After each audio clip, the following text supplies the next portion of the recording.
Thank you. So one of the things that I heard you talk about is the study design. And so as we come back to the decision aid, as I think about the minimal or floor level of treatment quality necessary, perhaps some things around non-inferiority and other things come to the forefront. So we might want to think about that. I want to give out, I'd like to see if we could call on the audience to see, since Judith Carithers could not join us from the Schulman or Adara IRB, so I was hoping that without warning, I could call on Alex to give us a bit of thoughts on bioethics. But in the meantime, while you gather your thoughts, or anybody else that would like to, so Larry, you talked a little bit about the obligations that you had for the patients with schizophrenia and patients being discharged. What are the obligations that we have to make sure that treatments are delivered in a safe way? And then Ben, what is the best way to find out from patients what obligations they're expecting?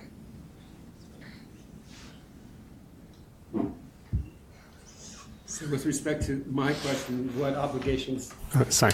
What obligations do we have to determine that they're given safely? I think one of the reasons why I took the time out to give the course of drug development is the answer varies over time. So as you start off with a new medication, as I'm doing now with a new mechanism you have to be very, very careful that the drug is going to be safe in the short term and then in the longer term.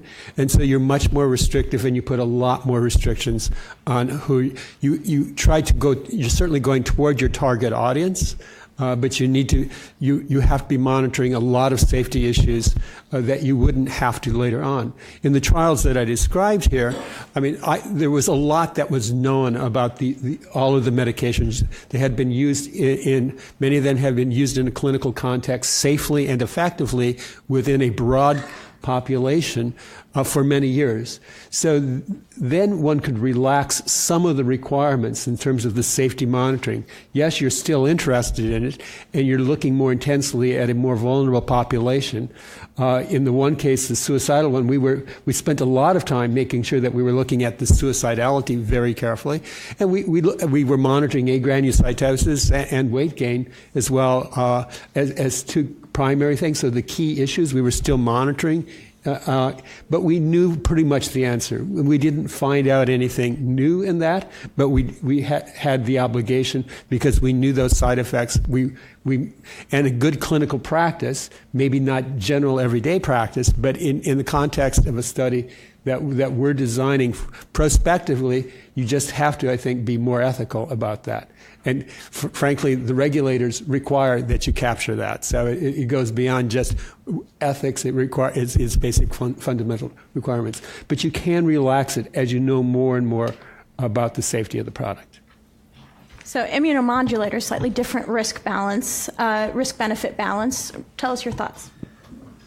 I think in order to find out patients' perspectives and how they think, what their thoughts are and feelings are about the obligations to their safety, I think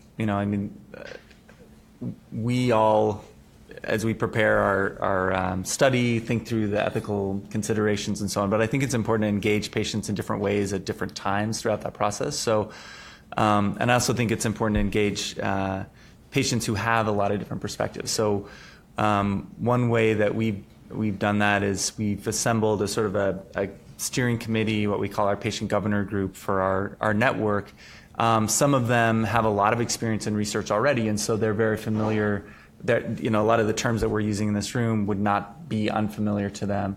And then, of course, we have other people who don't do research for a living, who are new to research, and so the terms can be pretty off-putting. So I think there has to be a process of helping people understand even why the question is so important, what generalizability means, what making valid inference means, and then thinking through the sort of the impact it'll have on them.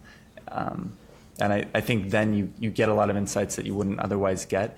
And I think it also can't just be a one and done kind of conversation, but it has to be looked at a few times as you're planning a study and conducting it. Anything you want to add, Peter, to that? Well, I have a feeling that there's going to be a question coming your way, so let's go out to the audience. Greg? My question, I'd start with Larry on this, and maybe I should start with an assumption check. It's a question about the PRIDE study comparing oral antipsychotics to long-acting injectables. And I'm imagining one of the core assumptions going in was that any advantage of a long-acting injectable will be because of more continuous medication availability, while an oral medication adherence may be erratic, and that would be one of the reasons why you might observe a higher risk of relapse with oral medication because of incomplete adherence. So with that in mind, could you describe to us how you thought through when you started this trial and people who were assigned to oral medication, sort of what level of monitoring and management and supporting adherence was appropriate or necessary? Ranging from the usual care, which is for people with schizophrenia usually abysmal, to sort of, we're going to have people come in all the time and we're going to do even directly observed treatment. That would be the other extreme. So how you came to some sort of reasonable compromise between, a usual care, really unacceptably low level of care, and such an unreasonably high level of care that it wouldn't answer the question. Yeah. Does that make sense? It makes sense, and I can give you the thinking. You may disagree with the thinking, but in terms of the approach that we took, we thought, indeed, we know from a fair amount of evidence that's already out there that if you don't take your medication, it's not going to be very effective. Not only that, if you don't take it on a regular basis, it's not very effective. In fact, if you're less than somewhere between 60 and 80% compliant, it's basically like taking nothing. Having learned perhaps the hard way back in my residency, that I trusting my patients, I remember a patient who I liked and she liked me. She came in regularly, but she was always doing terribly, and I was increasing her lithium level with each clinic visit because there was no effect. And when I took the lithium or lithium dose, I was increasing. When I took the lithium level, it was always 0. And I thought initially there was a problem with the lab, and finally I'd made the decision that she actually wasn't taking the medication, although it was hard for me to believe. And so patients will tell you, and you may believe them, that they're taking it. And they may be your dearest patient, but they're still not taking it. So that was part of the context. The real world, we know that, I think that in the context of the PRIDE study, we know that taking these medications, there are side effects to be sure, but taking them is better than not taking them.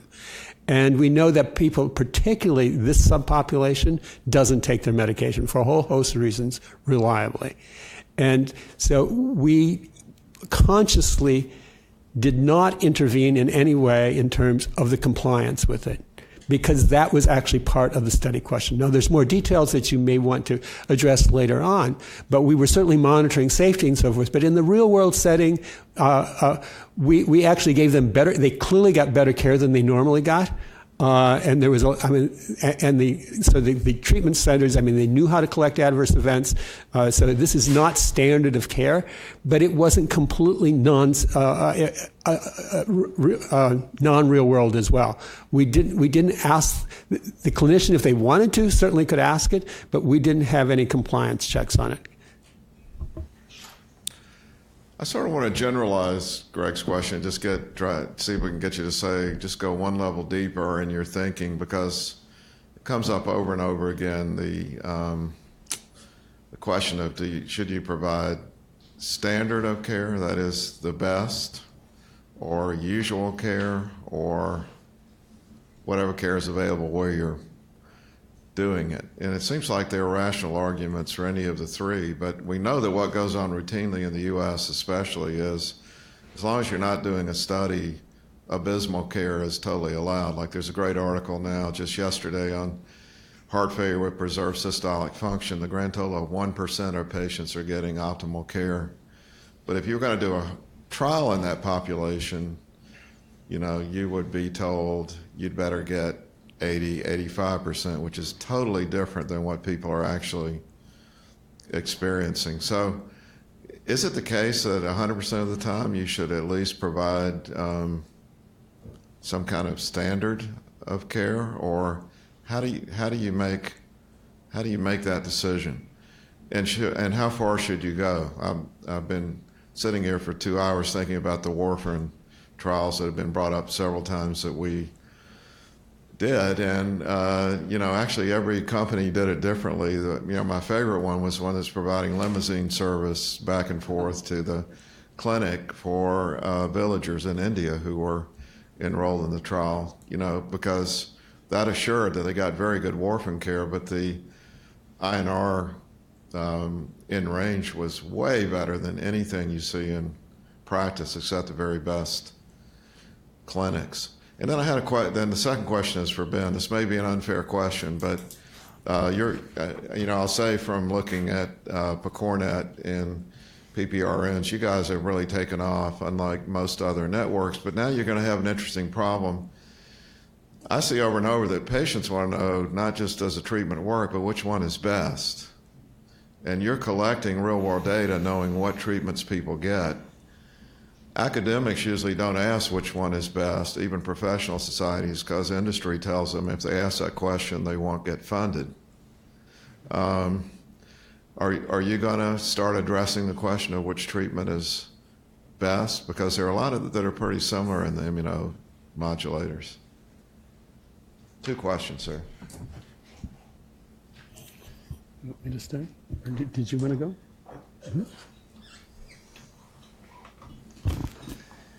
So I think, Rob, you raised a really important point, and I think there's a range of potential answers. And I think the starting point, I guess the way I would look at this is, again, I do think it relates to the question that you're trying to ask, and I think the paliperidone study is a good example of the design being consistent with a question that was to be answered, which I think is in the theme of what you've just asked, which is, okay, in actual practice, we know that adherence is not very good in this setting. We know that patients may not stay on the therapy.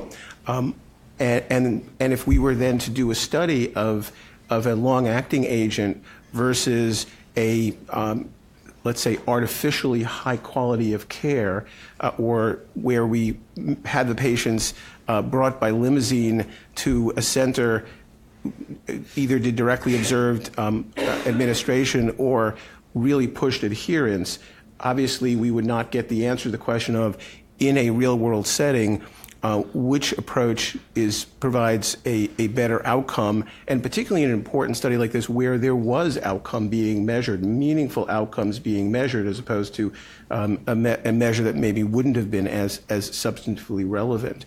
So I think important research question to answer, only answered by implementing the standard of care, I think makes it key that that's how this be done.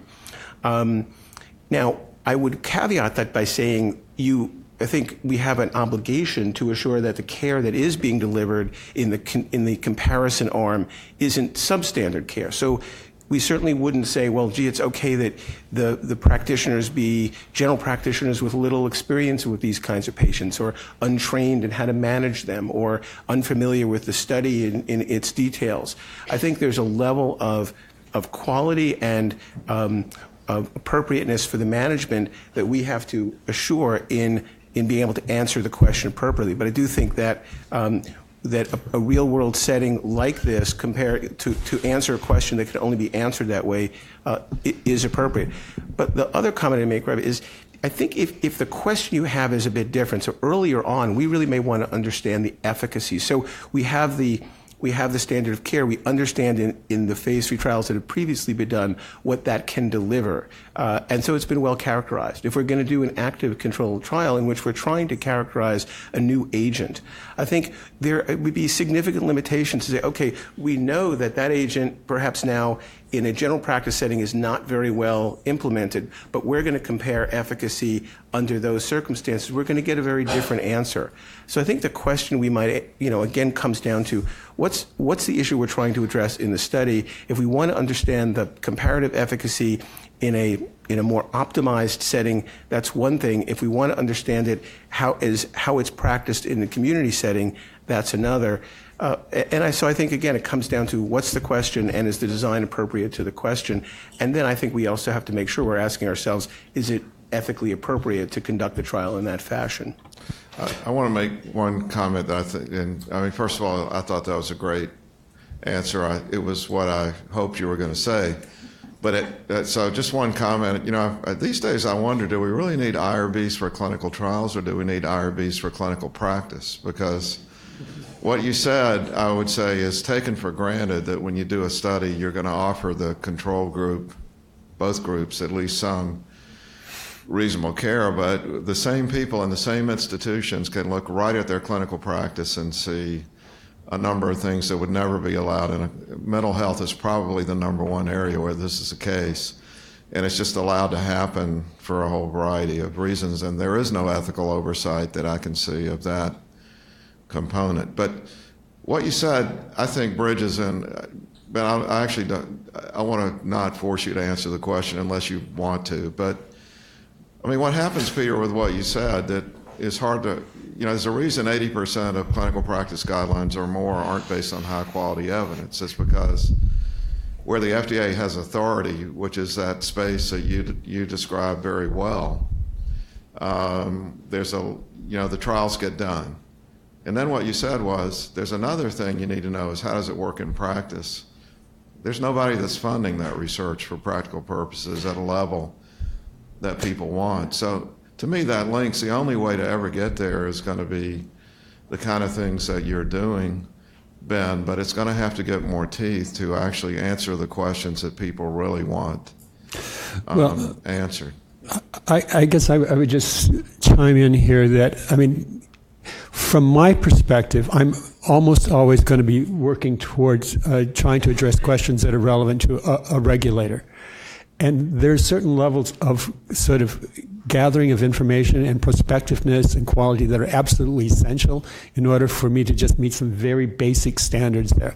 I have to be collecting adverse events. I have to be doing it in a reliable way, and not every clinician can do that. So I'm already selecting a higher level of practice that must take place.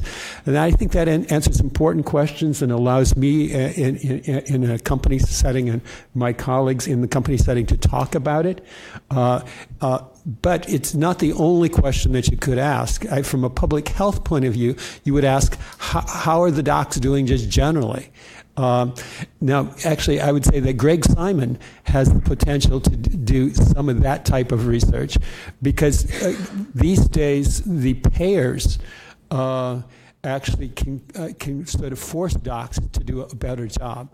Now, that's not a question that a drug company can answer, but the people who are paying the docs to do their work can sort of ask that question, probably ethically in slightly different ways than I've articulated. But it's two separate questions, and it depends on who you're trying to answer it for as well. Just one quick comment on that, and then I'm going to sit down. On what you just said, I agree with it, except what's happening is the payers generally enforce whatever standard is there. They don't generally generate new information, and it would be good if that changed, because most often the questions that you really need answered aren't there. So and there's some classic examples now where clinical practice guidelines like high dose erythropoietin have been enforced by the payer, and when the trials finally got done, we learned we were killing people with the guidelines. So, well, I would argue that quite controversially, is that a good public health system should be forcing these questions to be asked. And that's I think in Scandinavia we have good health policies. In the United States, I think we have pretty miserable health policy. So if I could just go back to the point you made, because I guess we should consider, this meeting and the series of meetings that came before and the other meetings that have been going on real-world evidence and the efforts that we're making internally within FDA and actually many other regulatory agencies, as you well know, are having similar work streams. I think that's perhaps one avenue to address it, because I think It's really hard to disagree that there is this gap. So we have a drug that gets well characterized in reasonably, hopefully, well-conducted phase 3 studies that let us characterize safety and efficacy. And then the gap is when this goes into the practice setting, how does the efficacy and safety change? Is it the same as we're seeing in phase 3? Are there differences? And we don't have a way of statutorily obligating those broad questions unless it's a safety issue where we can obviously issue a PMR to gather that additional information. But as you know, we don't have statutory authority around unanswered efficacy questions. But I do think, and we also know that there's a whole host of different issues here.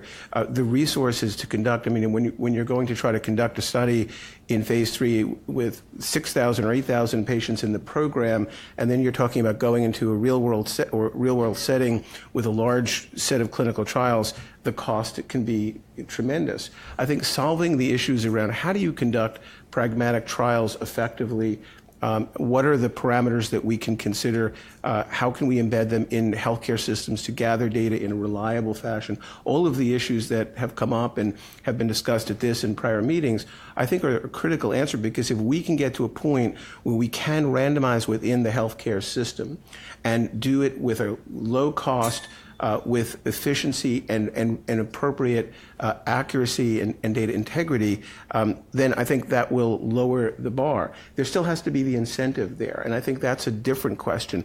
Will companies want to do this, be willing to design these kinds of trials and implement them, even if their cost is half what it would have been if you did a highly precise controlled phase 3 trial?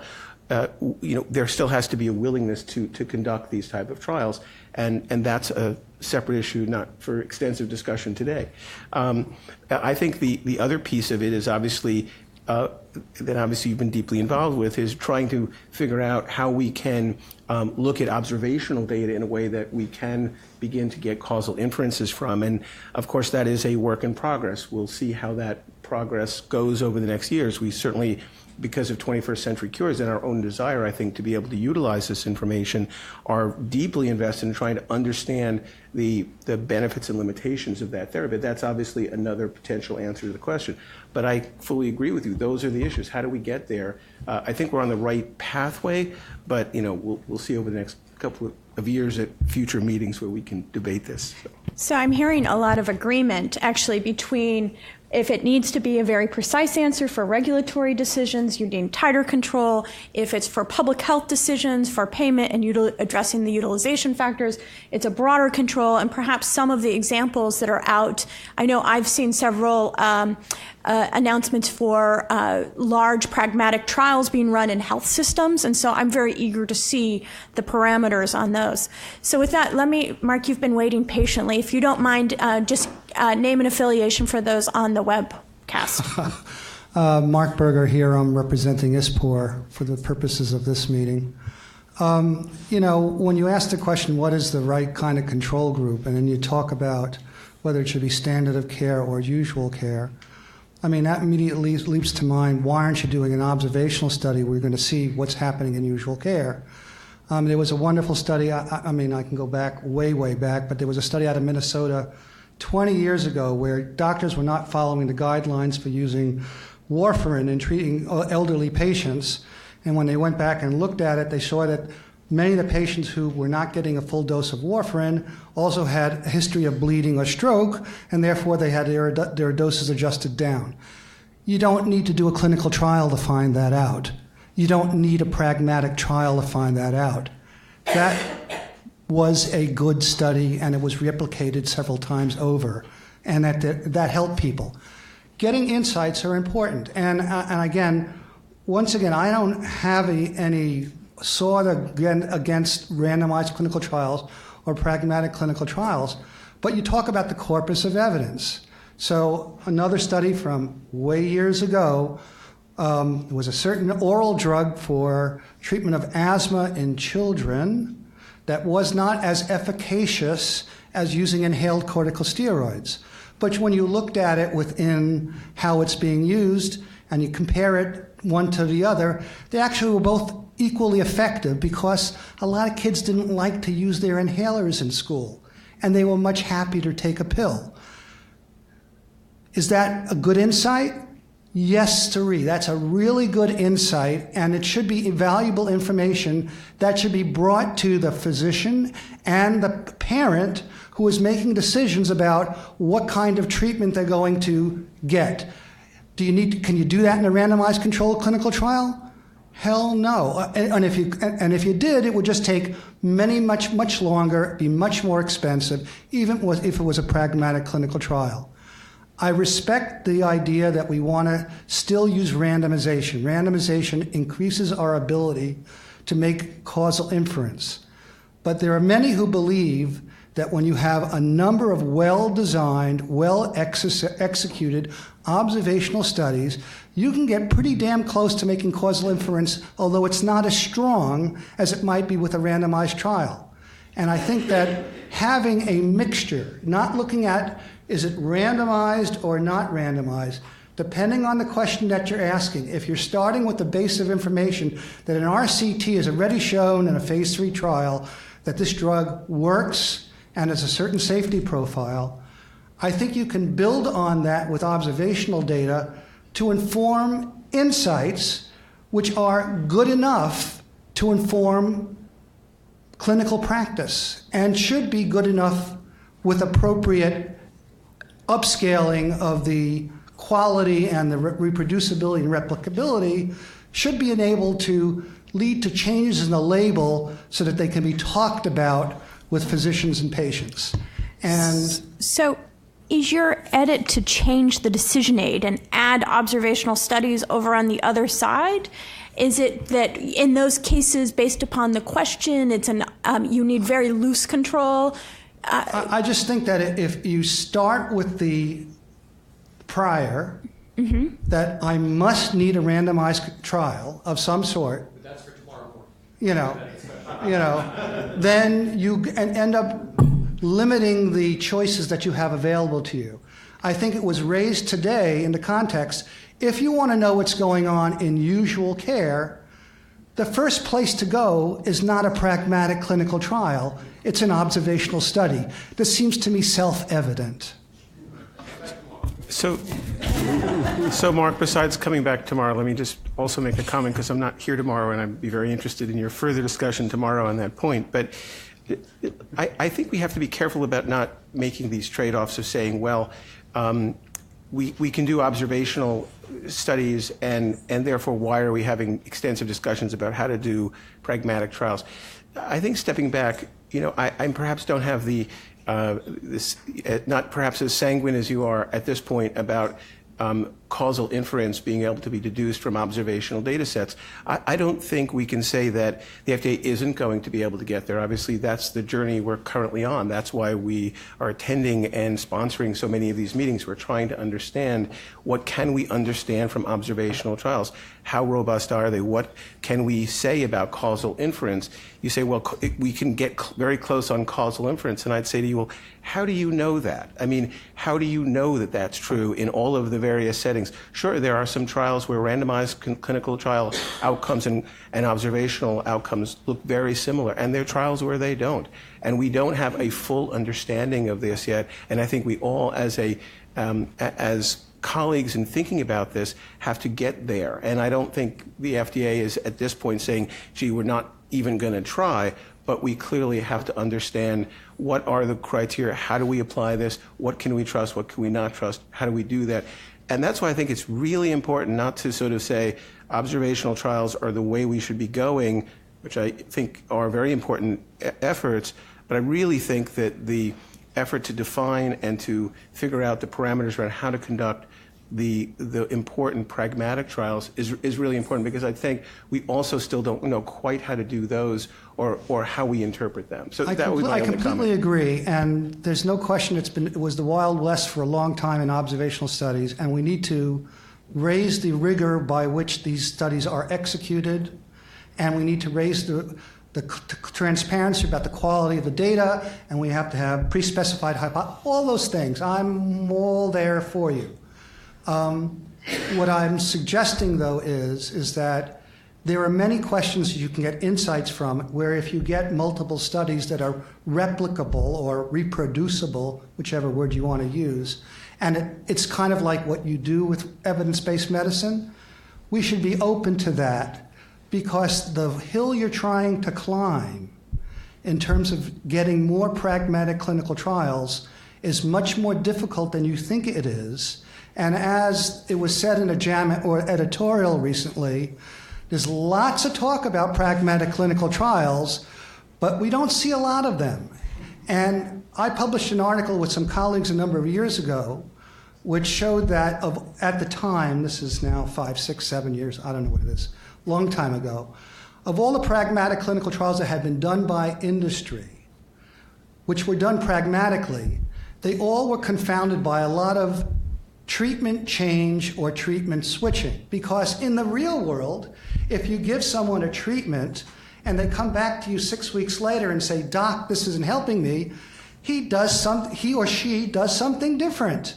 And so if there are ways to deal with that statistically, but is your question, is the drug efficacious so that you're going to enforce treatment assignment, and therefore you answer that question? Or is your question, what is the effectiveness of a treatment regimen that starts with drug A but may go on to other things, which is what the real world really happens.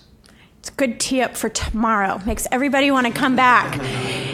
So I think we have about 5 minutes, and go ahead. Since I had called on you earlier, I'm sorry. I thought you were warned. I guess not. So that is clearly loose control. Well, actually, I can say maybe I'll say a few things. I did have a question then. I think the few things that are worth saying here is that trials are ultimately to generate information that has to be used by a health system. And so if you know your health system is underperforming, do we need the evidence that tells us that it's really underperforming? So we've got to work from the bottom up in terms of utilizing what we already know. In terms of vulnerable populations, I was involved in the revision of the CIOMS guidelines, which are used by many countries as their terms for governing research ethics. And we switched from a protectionist stance that says you have to have concerns about involving vulnerable populations to a justice-based approach that says you need to include vulnerable populations, because if your health system doesn't have the information necessary to treat them, then there are health gaps that exist. So we have to be cognizant of that as well. There were other things, but I'd rather ask this question. So there's a gap between it sounds like a recurring theme is that there's a gap between what we know about an intervention when it gets regulatory approval and what we would like to know about it in the sorts of trials that Larry described. And I guess one question is a lever that we have there the label that we grant for the initial approval? If you do a very narrow set of phase 3 studies, and then the drug company asks for the largest approval possible, aren't you giving away one of the levers that you have to ask them to go out and show efficacy in broader swaths of the patient population? Well, just to step back, in general, when we have discussions about designs of phase 3 programs, our effort is to try to have as broad a population as possible. We push back against unnecessary restrictions in enrollment criteria, and we put in front of the sponsors the expectation that we'll see a diverse population. We often specify what that means. So just to be clear, there really is an expectation that phase 3 isn't just going to be, patients between X and Y narrow range and, with limited demographic variability and limited differences across disease and concomitant therapeutic ranges. So there is an expectation that we will have a sufficiently diverse population because, again, we recognize that when we go from an assessment of efficacy, we have to move to an assessment of potential benefit. And benefit doesn't mean what happened in the clinical trial. It really means what do we believe will happen in the settings in which the patients will receive this therapy. So it is very important to us to see information in the context of an NDA or BLA that gives us that broadest possible range of experiences, recognizing that clinical trial centers may not have that same access and that there still will be a narrower and smaller experience than there will be in the real world. But just to emphasize, it certainly isn't the intent, and we certainly make substantial efforts to try to avoid getting applications that don't give us a broader set of information, at least of what you can expect in phase 3, which obviously is not a massive amount of patient experience. So I would add, from a company perspective, I mean, there's a number of other issues in terms of sort of generating a healthcare policy environment. One of the issues is that these studies are not free. They're very, very expensive. The Intercept study that I described cost over $60 million. And it was done, I mean, the company actually did it at pretty much at a loss because the product had gone off patent at that time. I mean, not only very large companies can even possibly afford it, and there were a lot of people in that company that were not very happy that study was done, although I think from a public health perspective, it was very valuable. So we have to rethink what the incentives are to actually do it. I mean, there's a lot of questions that we may want to ask and may be important, but we have to figure out how we get the resources to do them. And that's part of an overall conversation that needs to come into play as we look at these questions. And certainly we want them generalizable enough. But then another issue that you come into, there may be questions that you simply cannot answer because there's not enough people to answer them. So we have one last question that popped up. Let's keep it short, and we'll keep our responses short so that way we can wrap up and call it a day. Gear up for tomorrow. So I couldn't help it. I'm not here tomorrow either, so I had to put this out there. So the Marcus Wilson with HealthCore. So every pragmatic clinical trial that we have undertaken in the past and are undertaking now, to address Mark's point from before, is that we started with an observational study. I mean, it's always, that's the beginning, and so that we can understand really what the unmet need is and sort of what's happening, and then we use that to attempt to inform our pragmatic design. And the only reason I say attempt is that in some cases, at least so far, all the studies we've done have been in collaboration with the industry. And the attempt part is that, and it's variable depending on the client, but there's a huge gravitational pull from the design we initially put out back toward a randomized clinical trial within that the manufacturer. They're not used to, or they don't want to do those studies in many cases. Now some do, and some are very progressive in their thinking, and those studies tend to come out, and they tend to be a good balance of between standard of care and usual care, and I think going to generate some good output. What's happening now, and we're seeing this within our own parent company, which is a large payer in the U.S., but they're looking they're going to stop just thinking about the industry being the ones who do it, and they're starting to get into that space themselves, realizing the payers have a lot at stake as well, and they want the same answers. So partnering with the patient community, partnering with the provider community, and then doing these studies in a very transparent way, funding them ourselves is another way to think about that, and that's the next wave that's coming, and I think that's one that I think will push this forward in a very productive way. But just want to put that comment out. It all comes back to this question of what is the research question? Is it regulatory? Is it public health? What I heard from Larry is that in the Intercept study, where it was a primary public health, there was a public health and regulatory issue, we could understand and we were willing to accept, or you were willing to accept, a looser control on many of the parameters. We heard from Ben, don't worry about asking tight or loose. Ask the patients what they're willing to accept. We heard from Peter that it matters the decision. And I think from this discussion, I'm hearing it depends if you even want to do a pragmatic trial. So with that, please join with me in thanking Larry, Ben, and Peter.